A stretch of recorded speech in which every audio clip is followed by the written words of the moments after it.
Muy bien, estimada Adriana, adelante. Perfecto.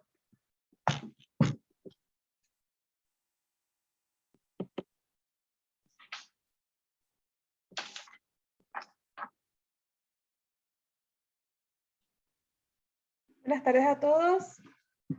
Hoy les voy a presentar acá desde Paraguay el peligro de las inundaciones urbanas torrenciales y los desafíos que esto está acarreando actualmente a nosotros los ingenieros civiles a nivel Latinoamérica.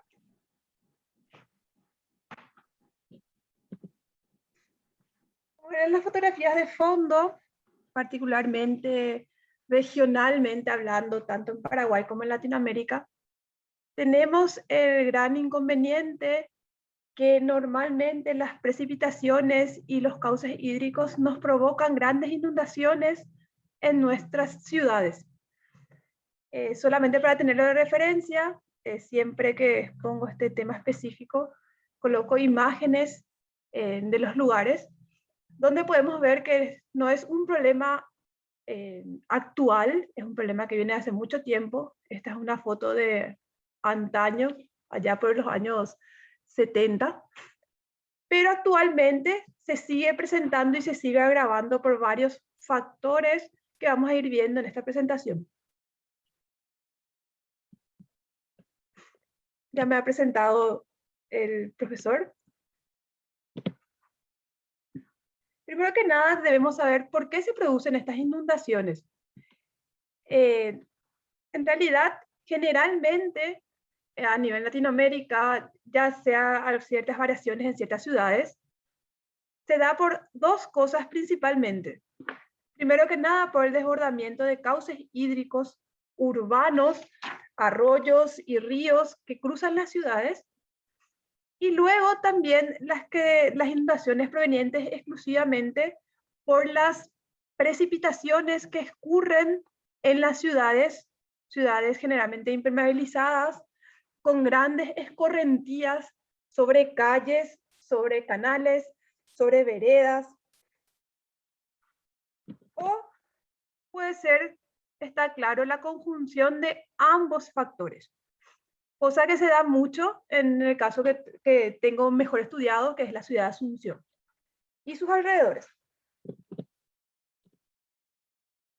Así, a nivel Latinoamérica, podemos nombrar varios lugares que normalmente se inundan, ya sean con eventos de precipitaciones aislados o con eventos de precipitaciones inclusive normales. Entre ellos podemos nombrar, por ejemplo, Colombia. Este sería por el desborde del arroyo Barranquilla, en Ecuador, el río Bamba, en Argentina, Tucumán, Huano, Ecuador, Brasil, en São Paulo, Brasil, en Río de Janeiro, Perú, en San Martín, Perú, en Nogales, Angustina, Argentina, en la ciudad de La Plata, Bolivia, en Sucre, Bolivia, en Juan Luis de Potosí, Venezuela, en Nueva Esparta, Venezuela, en Mérida, y así podemos seguir nombrando innumerables lugares en Chile, Uruguay, o en toda Latinoamérica en que se producen estos fenómenos en nuestras ciudades. No es ajeno, creo yo, casi ningún lugar actualmente de Sudamérica en las condiciones actuales que estamos teniendo de precipitaciones y de impermeabilidad de nuestras ciudades. Este trabajo se enfoca en la ciudad de Asunción y alrededores. Asunción es más bien lo que estamos viendo aquí prácticamente en amarillo solamente, pero es como si fuese una gran ciudad que está expandiendo a todas las ciudades aledañas que tenemos a esta. Es como una gran Asunción en realidad. Aquí estamos identificando por diferentes autores puntos críticos que existen actualmente en esta ciudad, puntos críticos de la ciudad de Asunción y alrededores. En amarillo serían los de Asunción y en rosa lo de otras ciudades aledañas que presentan estas problemáticas que veníamos nombrando hasta ahora. Grandes flujos que escurren por calles, veredas y canales que por donde inclusive transitan personas, transitan vehículos. No solamente van por las obras que fueron dimensionadas en el caso que existieran para esto.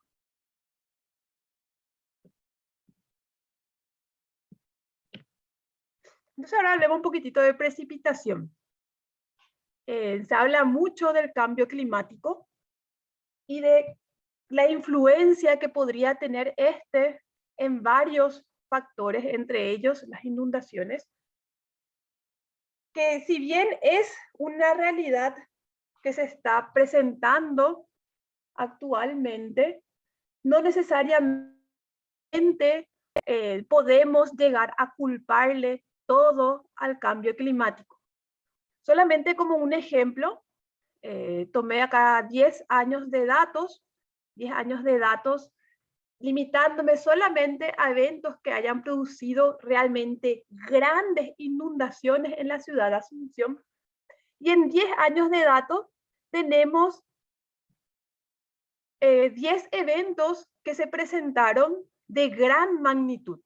Gran magnitud, les digo que son eventos que prácticamente inundan a la vez casi todos los puntos críticos que ustedes están viendo actualmente en este mapa. Entonces me pregunto yo, como ingeniera, ¿será que esto está ocurriendo solamente con eventos extremos? ¿Será que es algo que está siendo producido solamente por el cambio climático o es algo que está agravado por varios factores que no necesariamente son eventos extremos? Haciendo nuestra consulta en la universidad, hicimos pequeños análisis de eventos aislados que produjeron inundaciones y nos salieron grandes inundaciones en diferentes puntos con tiempos de recurrencia relativamente bajos.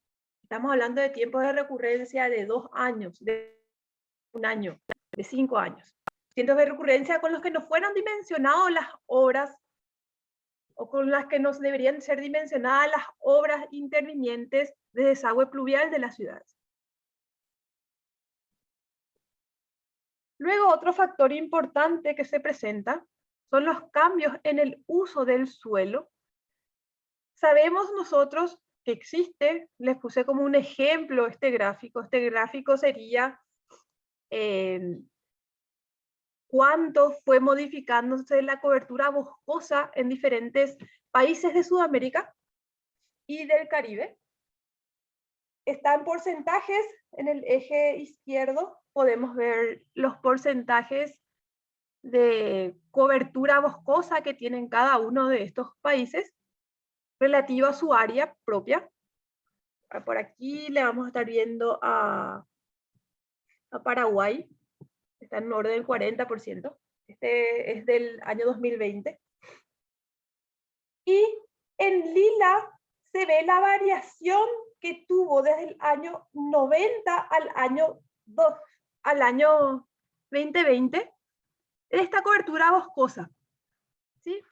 Donde podemos ver que, por ejemplo, para Paraguay tuvimos una variabilidad del menos 20% casi en nuestros bosques, o sea, hubo una disminución de esa cantidad. Así podemos ver para todos los países de Latinoamérica, se ve que la mayoría de ellos tuvieron disminuciones importantes. Si es que nosotros esto analizamos en términos de caudales de escorrentía, que es lo que realmente a nosotros nos interesa, nosotros podemos, por diversos estudios que se vienen realizando en la actualidad, tenemos rangos de valores que si yo reduzco una superficie de una cuenca de tamaño medio, no estoy hablando de una gran cuenca, estoy hablando de una cuenca relativamente pequeña, un 25 a un 40% de su área, yo reduzco y paso de tener coberturas boscosas a tener coberturas de plantaciones, que no es un cambio, no boscosas tampoco densas, boscosas normales, no muy densas, a plantaciones. Yo puedo llegar a aumentar, por ejemplo, los caudales que existen en el cauce hídrico principal en un 20 a un 60%. O sea, el impacto que esto, yo estoy hablando de los picos de caudales, el caudal máximo que se puede registrar en ese cauce hídrico, el impacto que se tiene por el cambio de uso de suelo en el aumento de caudales es bastante drástico. Si pasamos de un análisis de un bosque a algo rural, a hacer un análisis en ciudades, estos números se ven disparados abismalmente. Se habla de números del 300% o inclusive mayores. Si estoy pasando de algo muy permeable, con grandes evapotranspiraciones, con grandes captaciones, como un bosque no muy denso, a una ciudad, yo puedo estar hablando de un orden de magnitud de un aumento de caudales de hasta un 300%. Estoy hablando de hasta un 300%. Obviamente, cada caso debe ser analizado por separado para ver realmente los valores de aumento que se dan por el cambio de uso de suelo de ese lugar.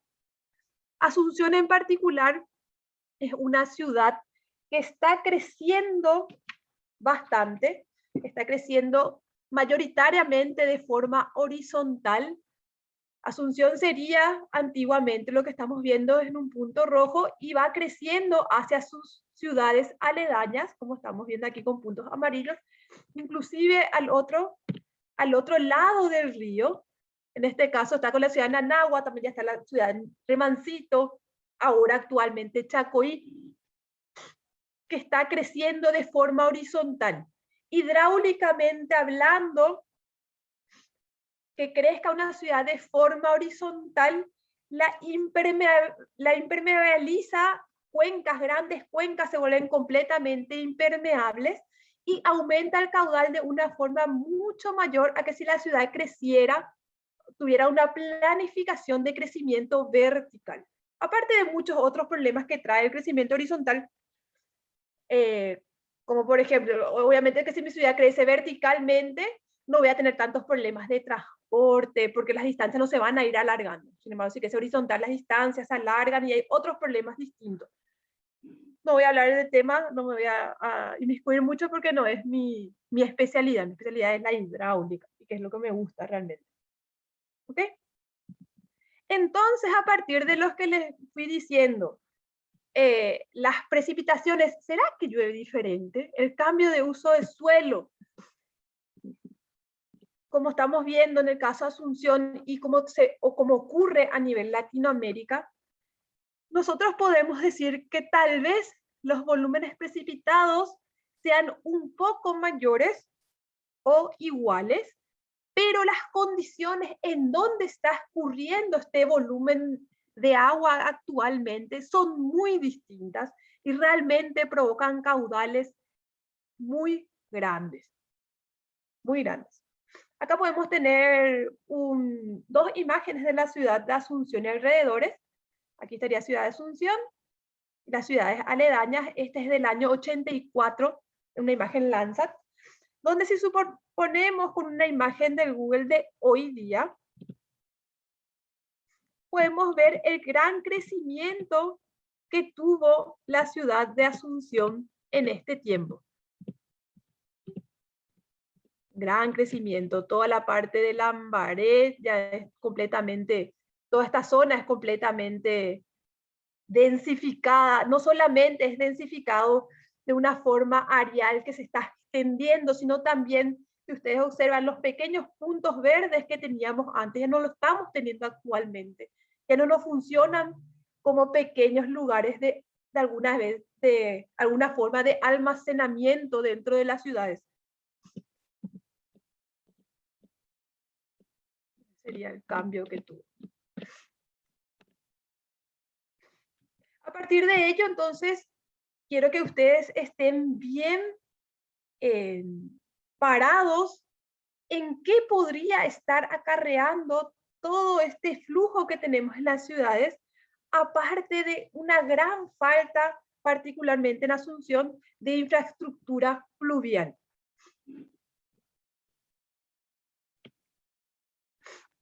A raíz de esto, nos vamos a centrar en mostrar los resultados que estamos teniendo en las investigaciones de ciertos tipos de flujos que se dan en las ciudades, quiero decir los cauces hídricos, se dan en las ciudades, se dan en las calles, cuando se presentan eventos de precipitaciones.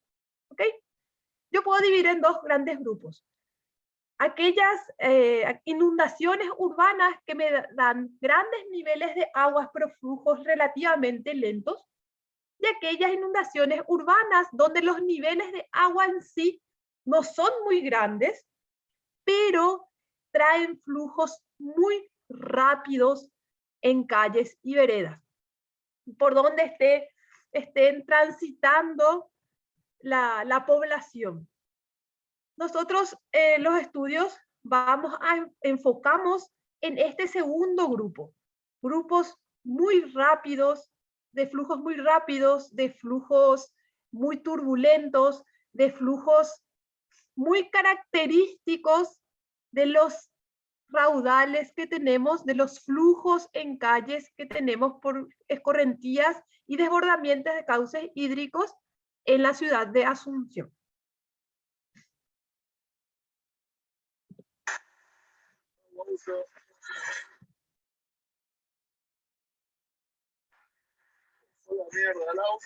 Acá les doy un ejemplo. Este es en la ciudad de Lambaré.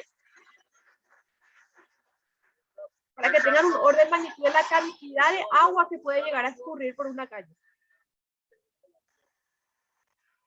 Le saco el volumen. No le va a bajar.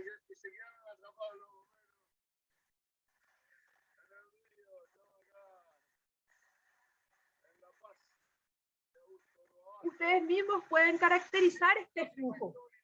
Son flujos muy caudalosos, flujos completamente turbulentos, flujos que tienen todos los tipos de estructuras hidráulicas que ustedes se pueden imaginar, muy cambiantes, flujos generalmente muy rápidos y por ciertos tramos lentos, con formación inclusive de resaltos hidráulicos. Entonces nosotros pensamos cómo podemos de alguna forma simular estos flujos. Y la herramienta ideal que tuvimos son entonces las modelaciones CFD, Computation Fluid Dynamics, ¿sí? Este tipo de simulaciones son simulaciones tridimensionales, las que nosotros quisimos utilizar para poder simular y entender toda la variabilidad de velocidades, toda la variabilidad de estructuras, toda la variabilidad que presenta este flujo en las calles.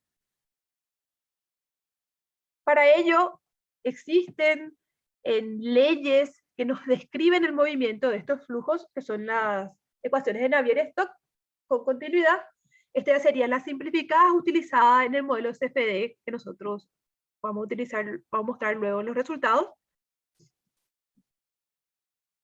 Para explicar de alguna forma lo que se produce en el cauce hídrico y ver los parámetros de entrada de por qué se están produciendo los arrastres de personas, los arrastres de vehículos, de motos, los vuelcos de vehículos, los vuelcos de personas, los vuelcos de inclusive contenedores que se fueron observando en calles en diferentes eventos.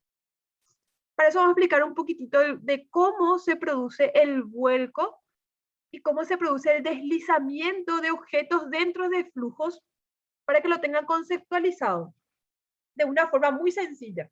El modelo conceptual que les armé acá es un modelo muy simplificado en donde podríamos representar con este rectángulo que están viendo, por ejemplo, a un vehículo.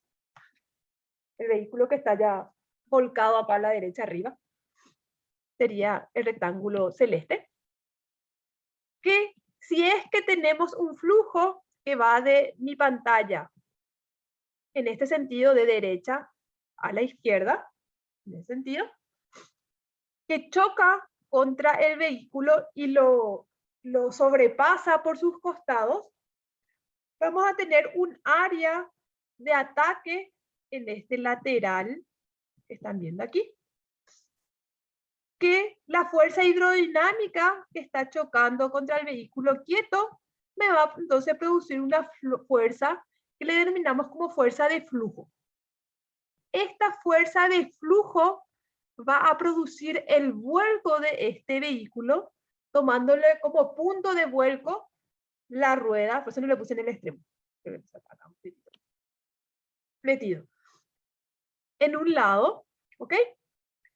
Donde esta fuerza del flujo debe ganarle a la fuerza, esta fuerza de flujo con la fuerza de rozamiento, va a realizar un momento alrededor de este punto que va a hacer que este cuerpo termine girando.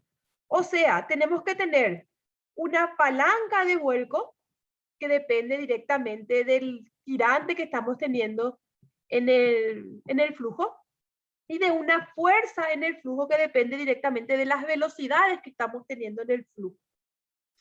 ¿Sí? Entonces es una relación directa para que se produzca el vuelco, la relación existente entre las velocidades y el tirante que tenemos en el flujo. ¿Sí? Puedo tener tirantes de flujo muy pequeños, pero velocidades tan altas que me produzcan el vuelco de vehículos. Como puedo tener tirantes relativamente medios, de orden de 40 centímetros, y velocidades un poquito más bajas, pero que también me produzcan el vuelco del vehículo. ¿Por qué? Porque aumenté la palanca, pero disminuí la fuerza. Para un vehículo de las mismas dimensiones. ¿Ok?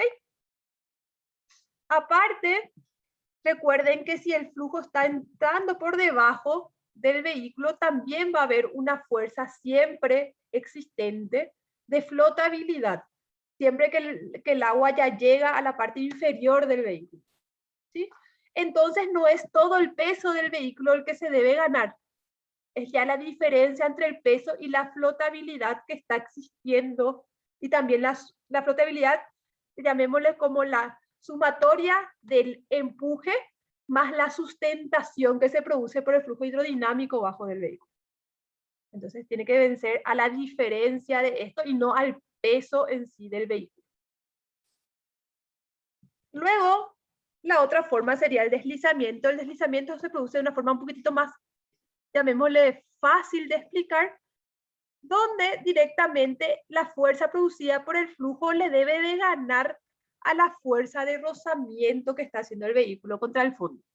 ¿Sí? Está claro que si la flotabilidad le gana al peso, sería una tercera forma de movimiento del vehículo, que sería por flotabilidad.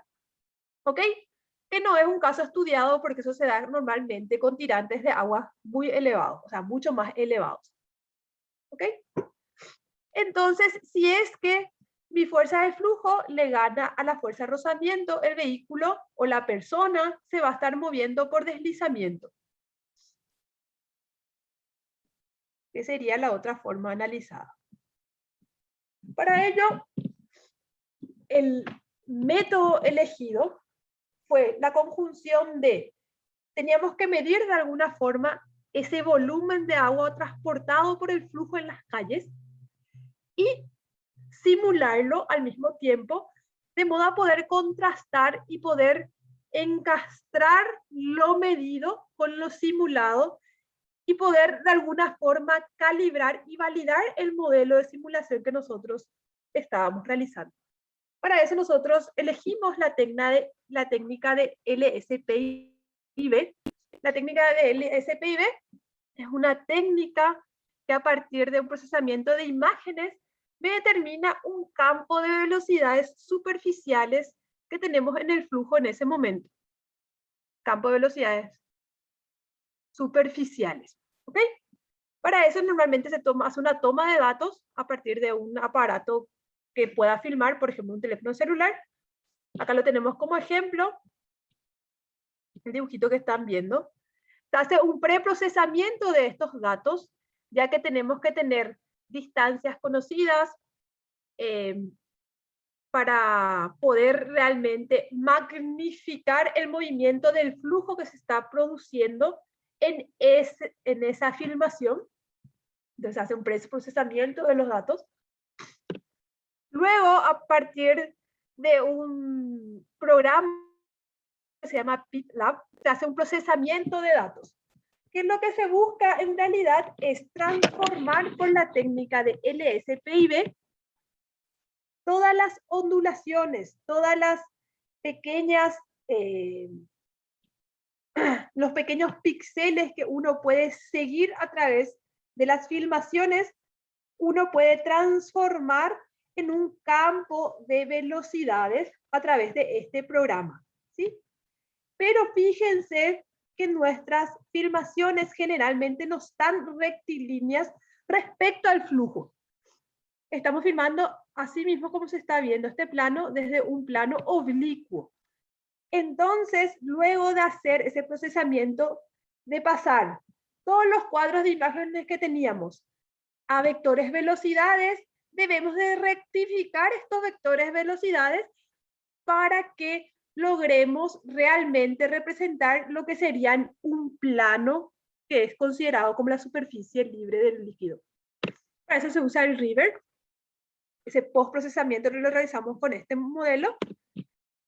Se realiza un análisis de convergencia para determinar si el tamaño que nosotros determinamos como áreas representativas de seguimiento son correctos. Un análisis de convergencia, ese tamaño se elige un tamaño arbitrario, luego se va aumentando la cantidad de píxeles que estamos necesitando y de áreas por píxeles, y hasta que un parámetro converja en un valor único, en este caso nuestro parámetro de convergencia es la velocidad media, entonces se determina ese como parámetro ideal de nuestras filmaciones de ese lugar específico. Una vez que convergió, entonces sí tenemos nuestros campos de velocidades. Si no hubiera convergido, se hace el procesamiento nuevamente desde el PIB porque se le tiene que dar un nuevo número de tamaño del área de análisis. ¿Okay? Para la simulación CFD, se hace un procesamiento primero de la geometría, se hace una geometría tridimensional de lo que uno quiere analizar. Esto se le lleva a un programa que se denomina Xalom, un programa gratuito. Todos los programas que nosotros utilizamos son programas libres y algunos de ellos inclusive abiertos para su utilización. El Xalom, por ejemplo, está programado en Python. Se puede modificar el código en Python.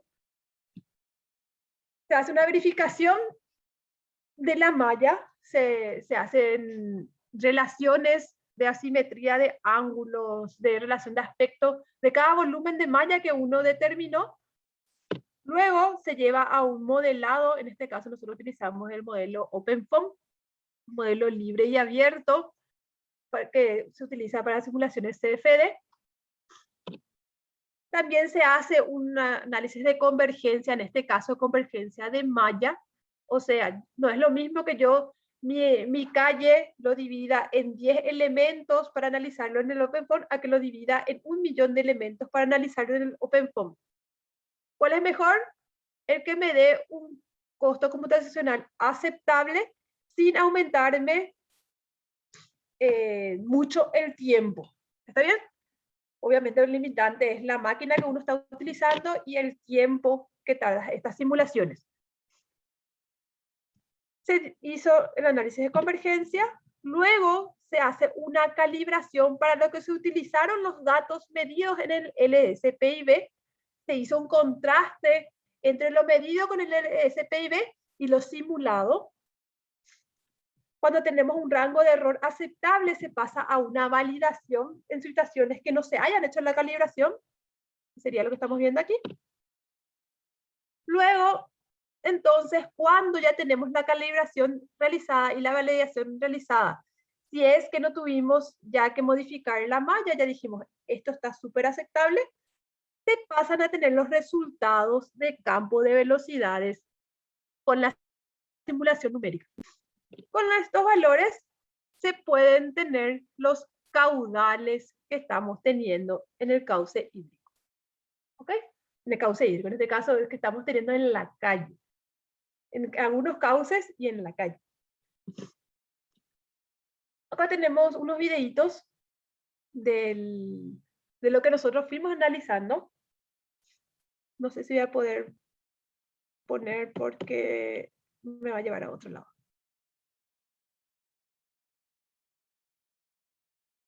Eso no lo ven ustedes, ¿verdad? No, no se abre.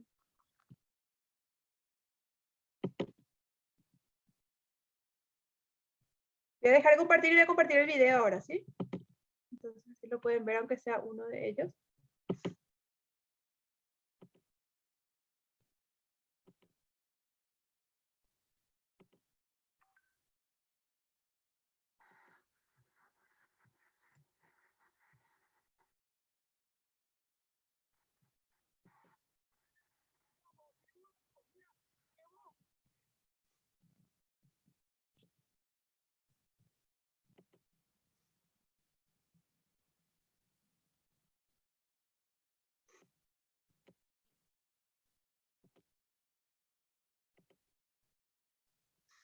Este sería el caso C de análisis. Este es el caso más dramático que van a ver, inclusive tenía muchos inconvenientes porque el que está filmando obviamente no está filmando de una forma quieta. Entonces tuvimos, en este caso específico, segmentos de procesamiento y no tuvimos el procesamiento de todo el video. Ahí pueden ver el primer vehículo, el que están viendo aquí, que llevó. Es un vehículo que estaba sobre la vereda. Acá no están apreciando directamente, pero aquí, eso que no se ve, acá se ve como una montaña de agua, es otro vehículo que está completamente sobrepasado por el agua encima de este vehículo, que van a ver que enseguida se va también.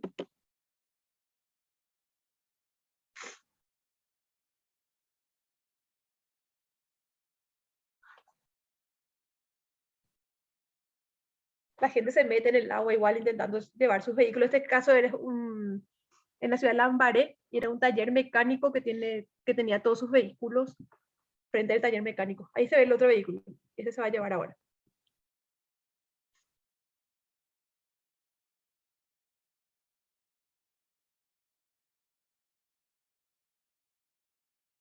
Entonces, de alguna manera estaba intentando llevar sus vehículos.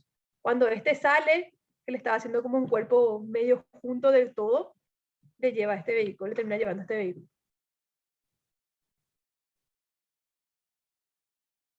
Fíjense que el canal principal, que sería la calle, en este caso era como un zanjón que estaba enfrente de las casas, una calle completamente comida, ya como un arroyo frente a las casas, un arroyo prácticamente un zanjón.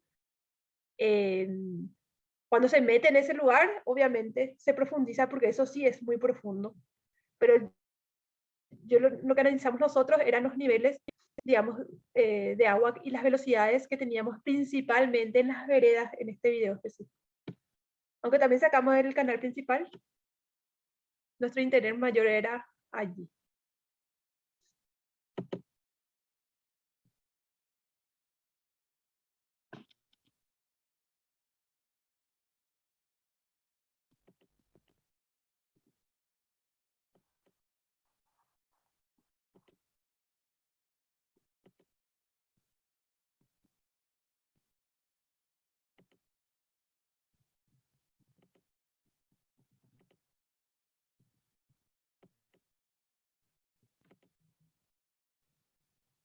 Este están pudiendo ver. El siguiente video están pudiendo ver. No. ¿No? No, no se ve, no se ve. Yo voy a compartir uno por uno. Entonces lo vuelvo a compartir.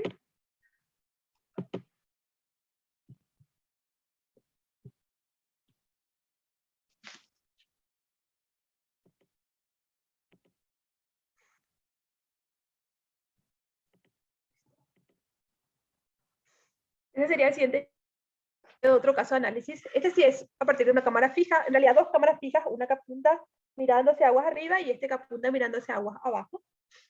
Esto que están viendo, este gran flujo que están viendo aquí, es la calle. Y aquel flujo que ven más precipitado acá a la izquierda sería el canal lateral que está en la calle. Esta calle que estamos viendo aquí se intersecta con otra avenida grande que corre en este sentido, y el nivel alto de agua que se tiene en esta avenida hace remansar sobre esta calle, inclusive forma resaltos hidráulicos en la conjunción entre ambas calles, que es lo que estamos viendo aquí. Ese resalto hidráulico, a medida que va aumentando el nivel, va a ir yéndose hacia aguas arriba y va a ir aumentando de tamaño. El otro caso de análisis ya no les voy a mostrar, que es este mismo caso, pero mirando hacia aguas arriba.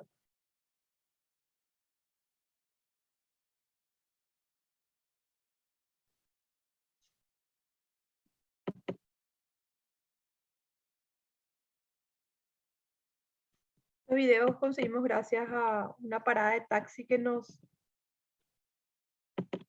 facilitó.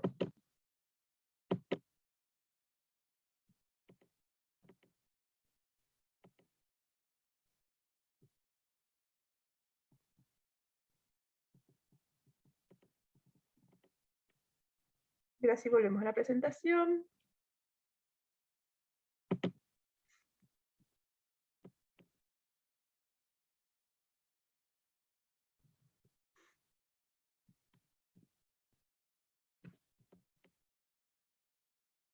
Ahí está. Este sería el primer caso que les mostré. Este es el segundo caso que les mostré. Y este sería este mismo caso, pero mirando la cámara hacia el otro lado. Hacia aguas arriba estaba mirando esta cámara que tenemos aquí.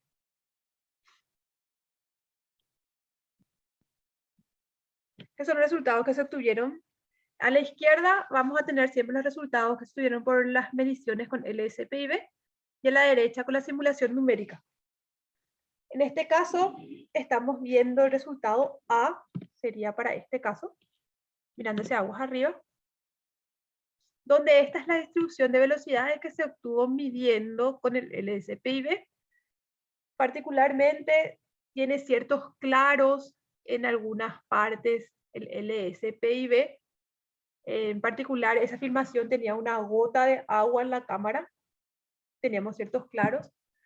Aparte, teníamos una lomada, que es una elevación en la calle, para un reductor de velocidad, que se representa como una pequeña elevación en la calle, que producía resaltos hidráulicos en las cercanías a ese lomo, la lomada en la calle.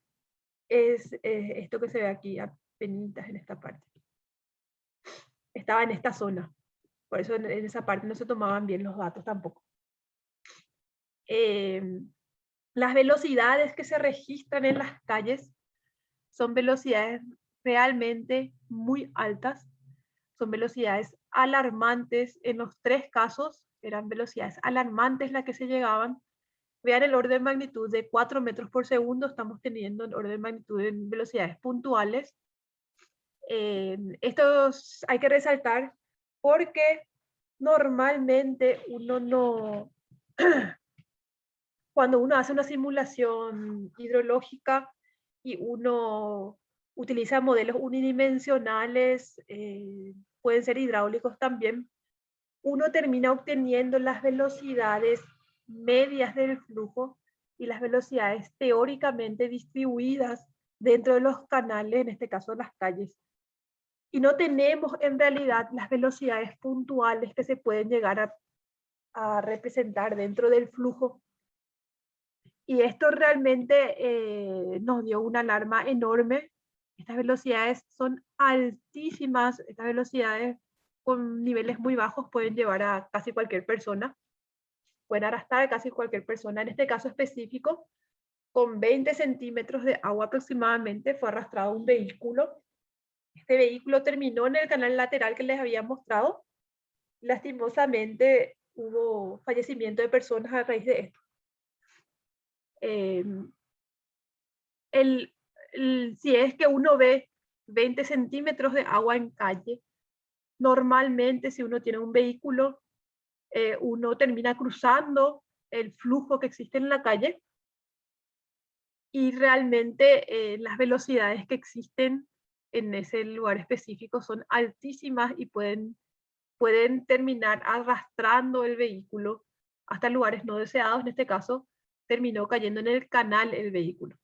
Para terminar el nivel en que fue empezado a arrastrar este vehículo específicamente, se recurrió a la simulación numérica, ya que el LSPIB me daba una zona bastante reducida, que sería esta zona que estamos viendo aquí, y el vehículo empezó a ser arrastrado mucho más aguas arriba, cuando teníamos aproximadamente 20 centímetros de agua en esa zona. Fue arrastrado, se quedó trancado en el lomo, luego lastimosamente cruzó un camión el lomo, hizo un pequeño oleaje y lo que le estaba sujetando por el lomo continuó el arrastre. Obviamente eso no hay forma de atajarlo al vehículo porque continuamente se está arrastrando el vehículo, frenes o no frenes, va a seguir arrastrándose y terminó cayendo en el canal en ese caso específico. Este es el mismo caso, solamente ya que con 40 centímetros de agua, ya se visualizaba el resalto hidráulico que se estaba formando aquí, resalto hidráulico muy grande. Fíjense que el rango de velocidades del LSPIB en este caso no nos dan valores fiables. ¿Por qué? Porque no es un plano el que me está midiendo, son velocidades que no tienen componentes mayoritariamente horizontales, sino que tienen componentes verticales bastante elevadas. Es por eso que la simulación numérica sí nos están dando estas velocidades en todas las dimensiones y podemos ver las altas velocidades que teníamos en ese resalto hidráulico que le estoy nombrando, que se provocaba en este caso por el lomo del burro, que estaba más arriba. Este caso específico ya es mirando hacia aguas abajo, mirando hacia la otra calle, con la otra cámara, la cámara B. Lo medido con el LSPIB que estamos viendo aquí es solamente esta zona que están viendo aquí, donde serían estas las velocidades máximas, y luego tenemos un lugar más azul, las velocidades máximas y un lugar más azul. En este caso teníamos velocidades puntuales realmente muy altas, en el orden, llegamos inclusive al orden de 6 a 7 metros por segundo de velocidades puntuales en la calle.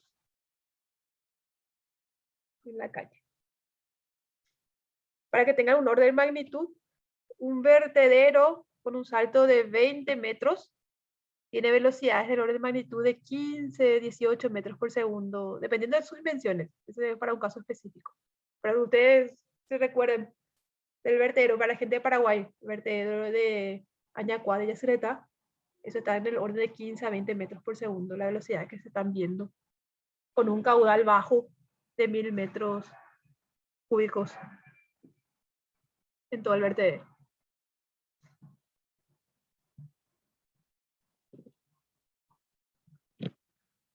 Este ya es el caso de todos los vehículos que estaban enfrente del taller, que se empezaron a mover. Esto sería lo que pudimos medir con el LSPIB y lo que simulamos. Los vehículos estaban ubicados en esta zona, la zona que tenemos aquí, donde llegamos, zonas verdes y máximo amarillas, donde llegamos al orden de 4 a 5 metros por segundo en esa zona. Obviamente una vez que caía el vehículo en el canal, ese canal era un río y se lo llevaba como nada. Era un río muy caudaloso, muy turbulento.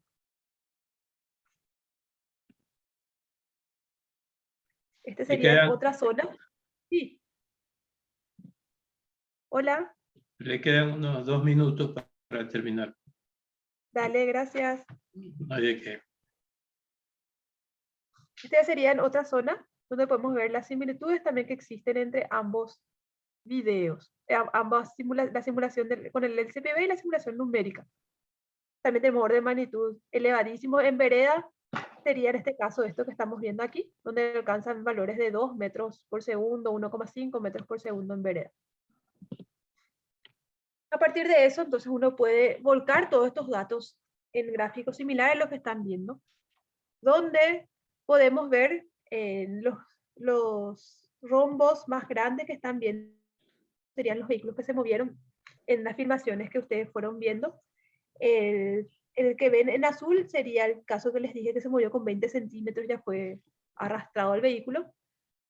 Todos los otros puntos que están viendo, este y este serían de los casos reales, todos los otros puntos serían de diferentes estudios que se hicieron a nivel mundial para ver el inicio y la continuación de movimiento de vehículos en situaciones similares.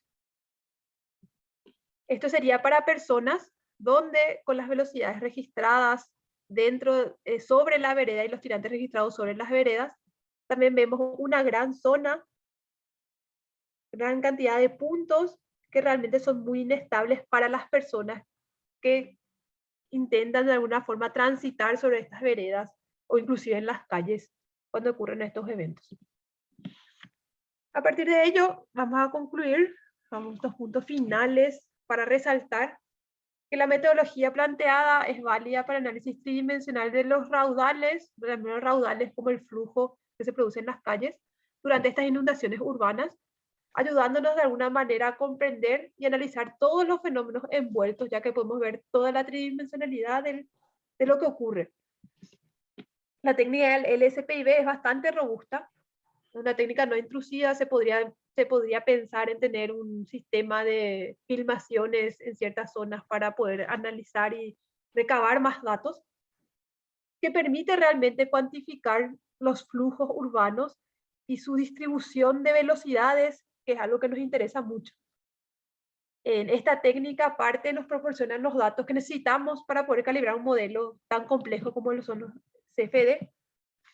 El costo computacional de estos modelos sabemos que es elevado normalmente, pero con la metodología que planteamos fue bastante satisfactorio. No necesitamos una computadora de más de 8 núcleos para poder hacer estas simulaciones. No se puede dejar, obviamente, de lado que lleva mucho trabajo hacer simulaciones CFD y tiene que ser gente que realmente esté capacitada en el tema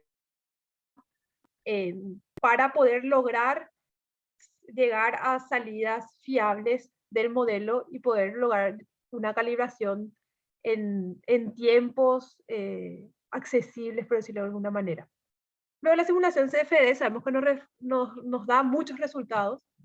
En estos resultados no solamente van a ser los valores extremos, por ejemplo, le dije las velocidades puntuales que teníamos en diferentes partes, sino también nos pueden llegar a dar parámetros como por ejemplo esfuerzos cortantes. O sea, yo podría hacer los esfuerzos cortantes que están produciendo sobre esa capa asfáltica, que me va a terminar levantando este asfalto o el empedrado que tenemos como pavimento de rodadura, por ejemplo.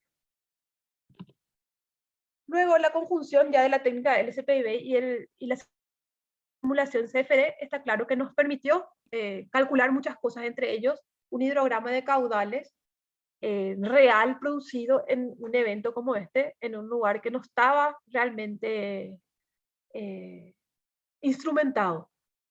Luego, esta técnica complementa completamente a las simulaciones CFD para comprender y analizar toda la tridimensionalidad de lo que está pasando, de los resaltos, todo lo que se puede llegar a formar en estos puntos, analizando ya la complejidad que tenemos en el flujo durante inundaciones urbanas. Como ingenieros civiles tenemos que empezar a pensar un poco en el análisis hidrodinámico de estos flujos complejos que se están creando realmente en las ciudades, con presencia de una alta turbulencia que la caracteriza completamente a estos flujos complejos que se nos están dando. Las obras viales tenemos que entenderlas que son obras hidráulicas. Tenemos que entender que las obras viales son obras hidráulicas. Intervienen directamente en el flujo que se va a llegar a dar sobre ellas, o sea, sobre las calles, sobre las veredas, aceleran el flujo, encausan el flujo y manejan completamente el flujo. Entonces debe tener un dimensionamiento hidráulico de alguna manera.